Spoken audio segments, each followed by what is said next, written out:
안녕하십니까. 정치 내비게이션 시작합니다. 저는 아나운서 정승조입니다. 육사지방선거 결과를 두고 반쯤 물이 찬 잔과 같다고 하죠. 어떤 면을 보느냐에 따라 실망할 수도 아니면 만족할 수도 있는 매우 절묘한 구도라는 겁니다. 새누리당으로서는 선방한 선거라고 자족하기에는 서울과 충청권의 참패, 부산 등 텃밭에서의 부진이 뼈아픈 대목이고요. 새정치민주연합이 거둔 성적표는 세월호 참사로 조성된 유리한 선거 환경을 고려한다면 사실상의 패배라고 해야 맞을 겁니다. 문제는 정치권이 이런 선거 결과를 어떤 마음가짐으로 받아들이냐는 것이겠죠. 이는 앞으로의 여야의 미래와도 직결되지 않을까 싶습니다. 정치 내비게이션 금요일 순서 시작합니다.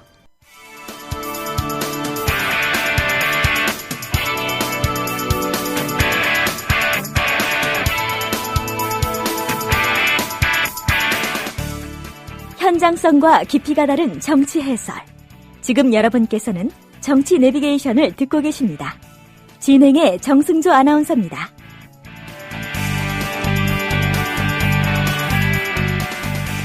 계속해서 정가레이더 시간입니다. 이강윤 정치평론가 전화 연결돼 있습니다. 안녕하십니까? 안녕하세요. 네. 먼저 세월호 소식부터 살펴보겠습니다. 희생자 한 명이 추가로 발견이 됐어요. 그 세월호에서 약 35km 떨어진 곳에서 발견이 됐는데 네. 희생자 유실 우려가 그동안 좀 있지 않았습니까? 네. 당연히 그랬죠. 네, 근데 이제 이게 사실로 드러나는 것 같아 걱정이 크네요. 예, 제비 한 마리 가지고 봄이 왔다고 말하기 조금 뭐하지만 예. 시신이 발견된 장소가 선박으로부터 침몰 지점으로부터 너무 멀어서 한 40km 가까이 되는 곳이니까 거의 100리쯤 떨어진 거 아닙니까? 예. 그래서 이렇게 멀리까지 흘러갔다면 또 다른 유실 시신이 있을 수 있는 거 아니냐라는 그런 의문이 제기되는 건 당연하고요. 선체 내 수색을 지금 미처 못한 곳을 확인을 빨리 해서 몇 구가 되는지 이거 아무튼 한 분이 구해져서 미 구조자는 15분이 남게 됐는데요. 걱정이 당연히 커질 수밖에 없는 상황입니다. 세월호 침몰 사고로부터 51일째인 어제 선박 침몰 지점으로부터 약 40km 떨어진 전남 신안군 매물도 동쪽 1.8km 해상에서 마침 조업 중이던 어선의 선장이 40대 남성의 시신을 수습해서 해경에 알렸습니다. 수습 소식이 끊긴 지 보름 만의 일입니다.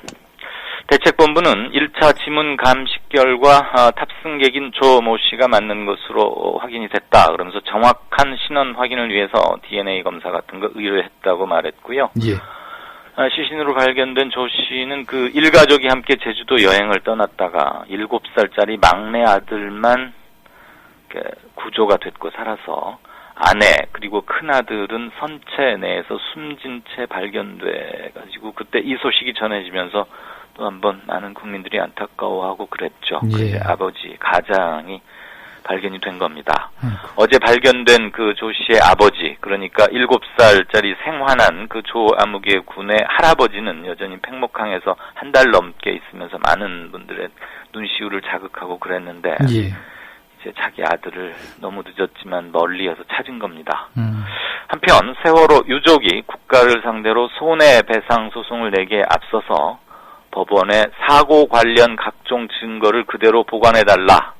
이제 어려운 말로는 보전, 증거 보전 신청 이런 건데요. 그런 걸 냈습니다. 대한변호사협회의 세월호 법률 지원 그리고 진상조사 특위에 따르면 안산 단원고 2학년에 재학 중이던 희생자의 아버지 전모 씨가 국가와 해경 그리고 진도 해상교통관제센터 등을 상대로 증거 보전 신청서를 광주지법 해남지원에 냈다고 밝혔습니다. 보관해달라 하는 증거들은 진도 해상교통관제센터, 우리가 흔히 VTS 이렇게 말했었죠. 예. 레이더 영상을 비롯해서 세월호의 자동 식별 장치 기록, 그리고 교신 기록, 로그인 기록 이런 것들을 보전해달라 이겁니다. 근데 이번에 발견된 희생자, 그러니까 아빠의 시신이 발견된 거잖아요. 그렇습니다. 네. 가장. 네, 어찌됐든 장례는 치를 수 있게 됐지만은 홀로 남은 아들이 이제 또 걱정이 그렇죠. 되네요. 네. 이 7살짜리 조모군도 그렇고 6살 권연아 양이었던가요? 저도 우리 정가레이더 시간에 전해드린 기억이 나는데 6살짜리 혼자 남은 그 아이도 참, 그래서 지금은 고모, 할머니 이렇게 보살핀다는데 이제 6살, 7살 이 아이들이 엄마, 아빠 없이 계속 살아갈 일이 참 마음이 아프죠. 자, 계속해서 선거 한번 정리를 해보겠습니다. 정당별 전국 득표가 집계됐군요. 네. 어제 이제 주요한 소식들은 많이 들으셔서 아실 거고, 정당 득표율이 사실은 굉장히 중요합니다. 예. 앞으로의 전국 방향이나 향후 큰 선거 이런 것들. 근데 지지하는 정당에 투표하는 광역 비례대표 의원 이 투표 용지가 있지 않았었습니까? 예. 그거 개표를 해보니까 새누리당이 전국 17개 권역 중에서 12개 지역에서 승리했습니다. 그러니까 광역단체장에서는 8대 9로 좀 한석 정도 졌지만 여기서는 좀 많이 차이가 나게 이겼죠.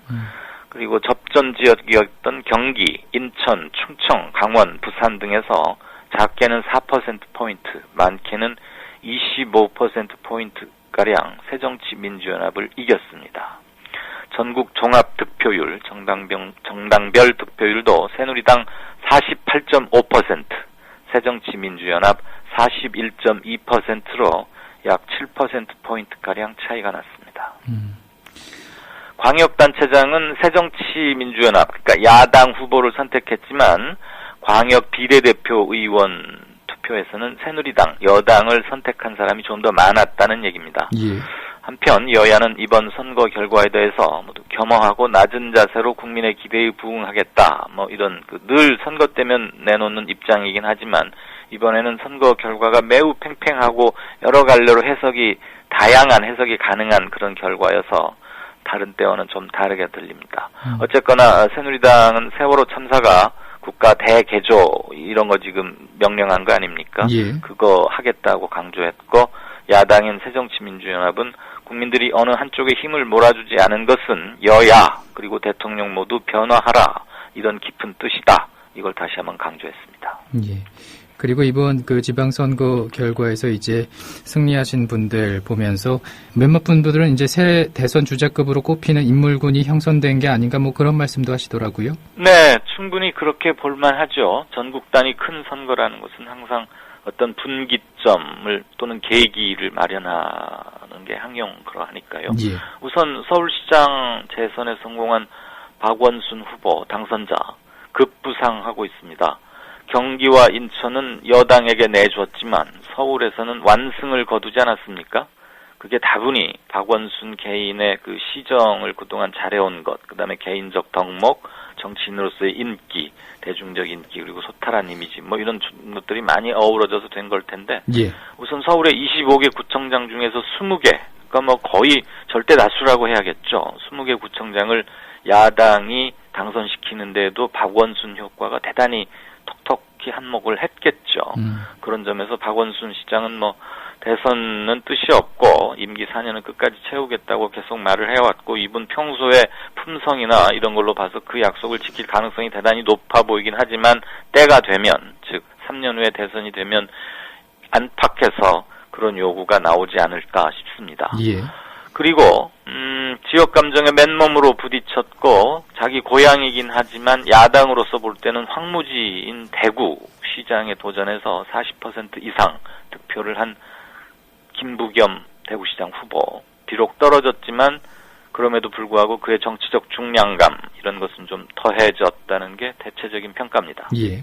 또 도지사 재선에 성공한 야당의 안희정 그리고 여당의 경남 홍준표 당선자, 이제 지사라고 불러야겠지만, 재선에 성공했다는 것은 일단 상당한 비중을 그 자체로 획득하는 것이죠. 그래서 각 진영에서 대선주자급으로 이렇게 치게 될 거고요.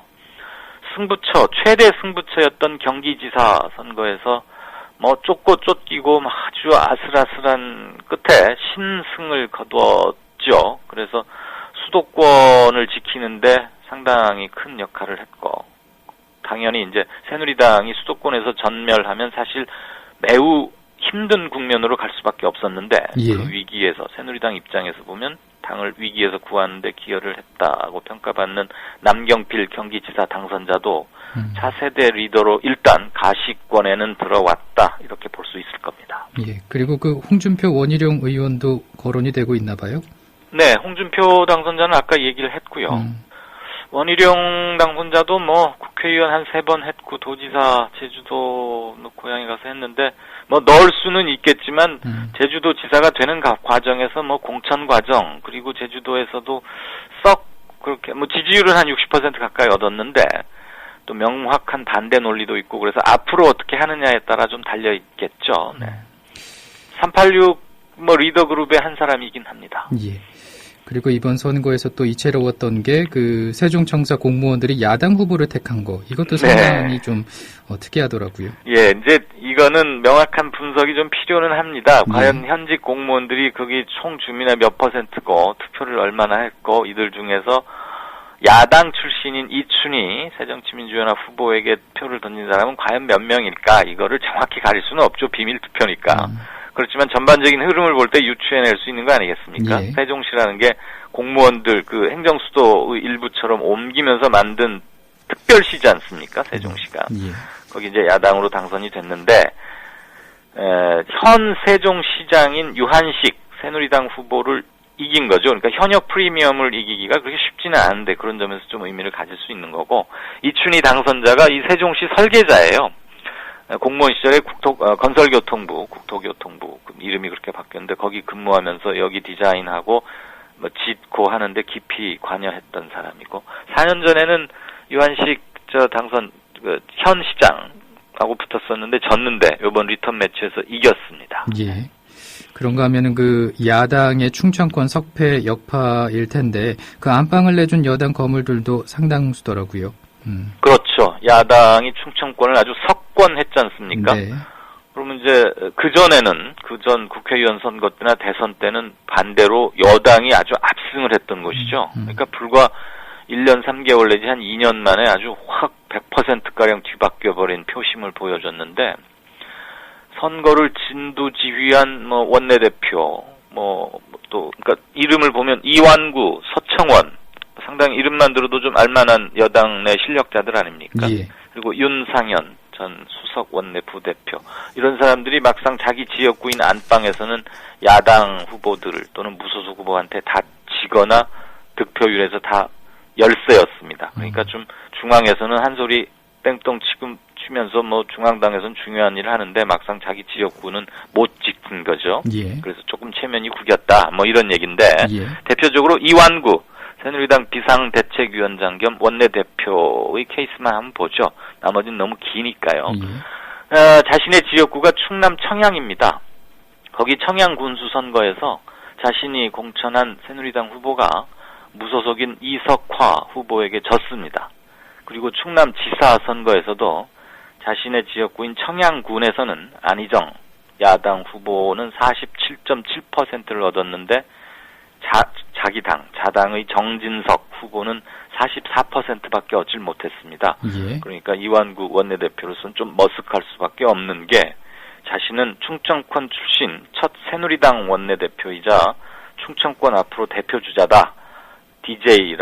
JP라고 하는 김종필 전 정치인의 후계자, 이런 걸 자임하고 있거든요. 예. 그런데 이번에 좀 자기 안방에서 많이 지고 이러는 바람에 좀 머쓱하게 졌다, 뭐 이런 얘기입니다.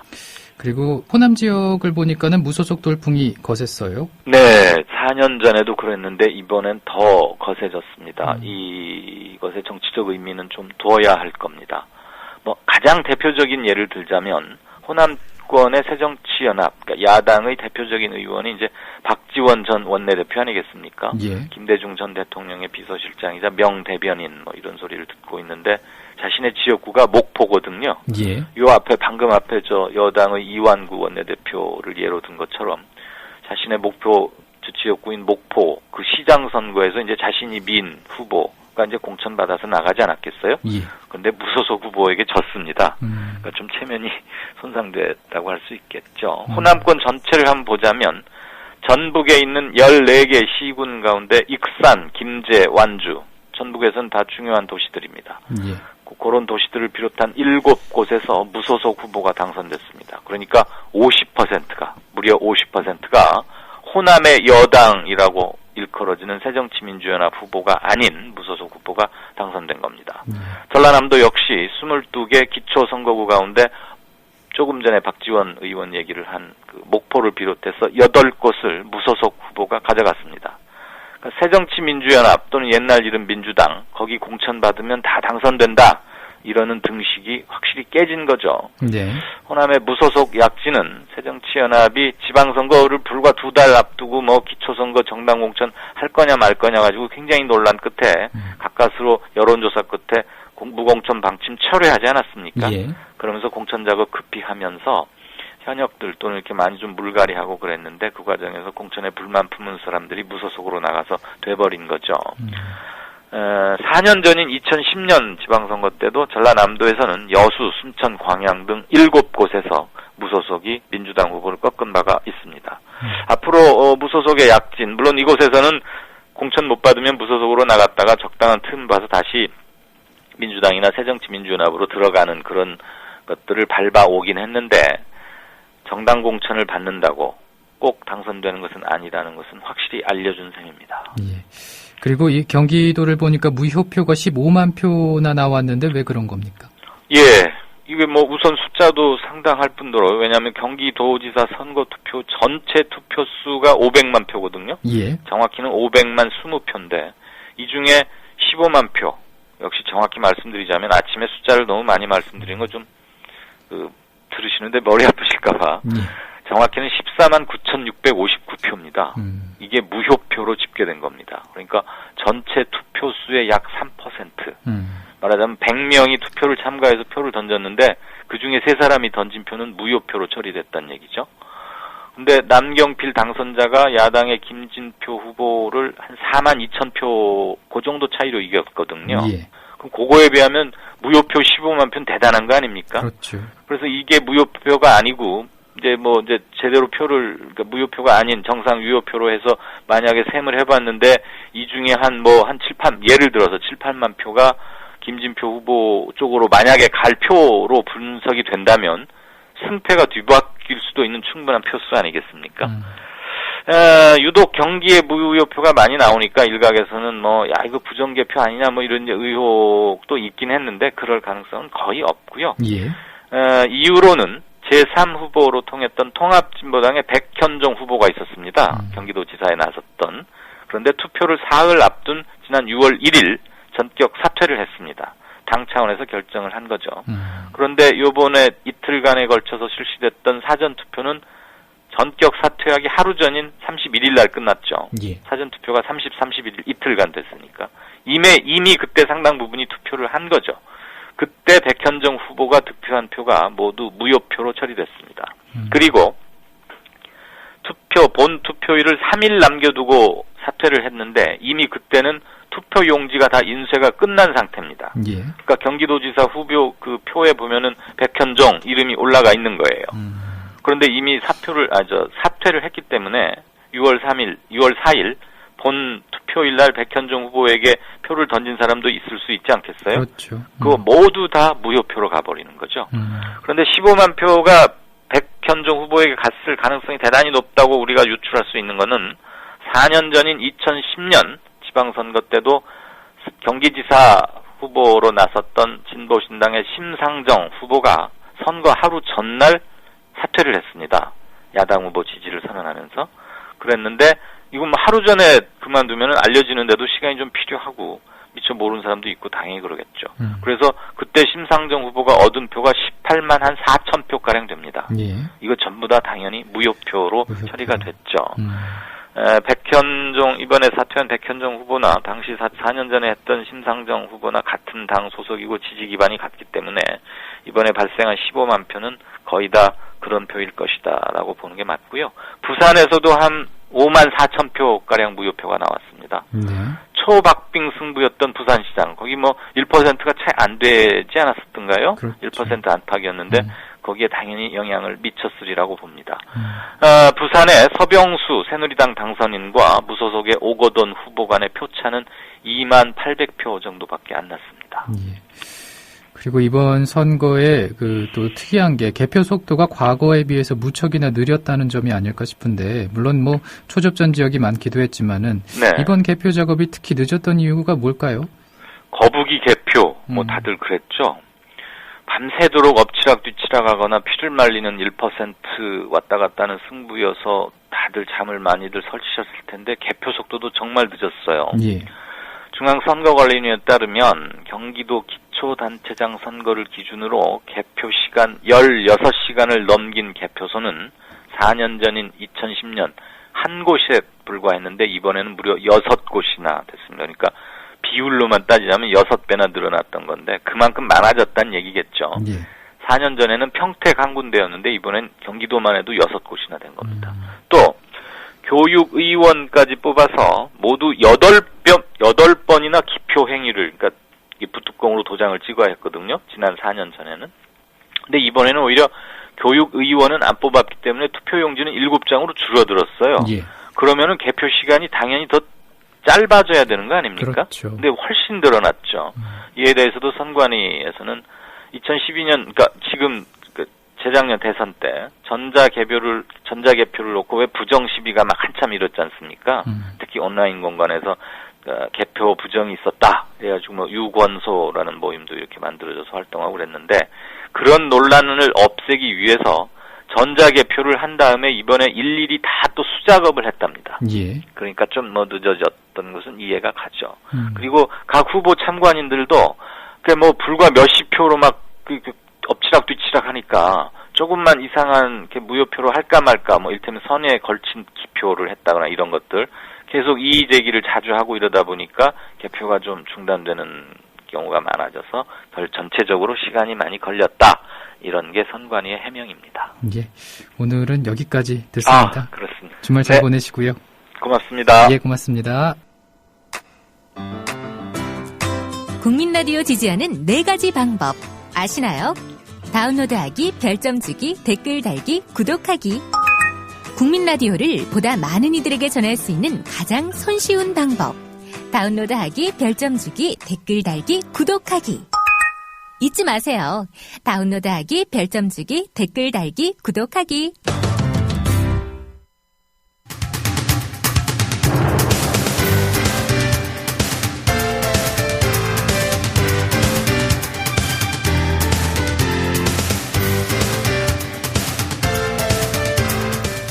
정치 내비게이션 오늘 순서 마치겠습니다. 주말 잘 보내시고요. 다음 주 월요일 아침 7시에 뵙겠습니다.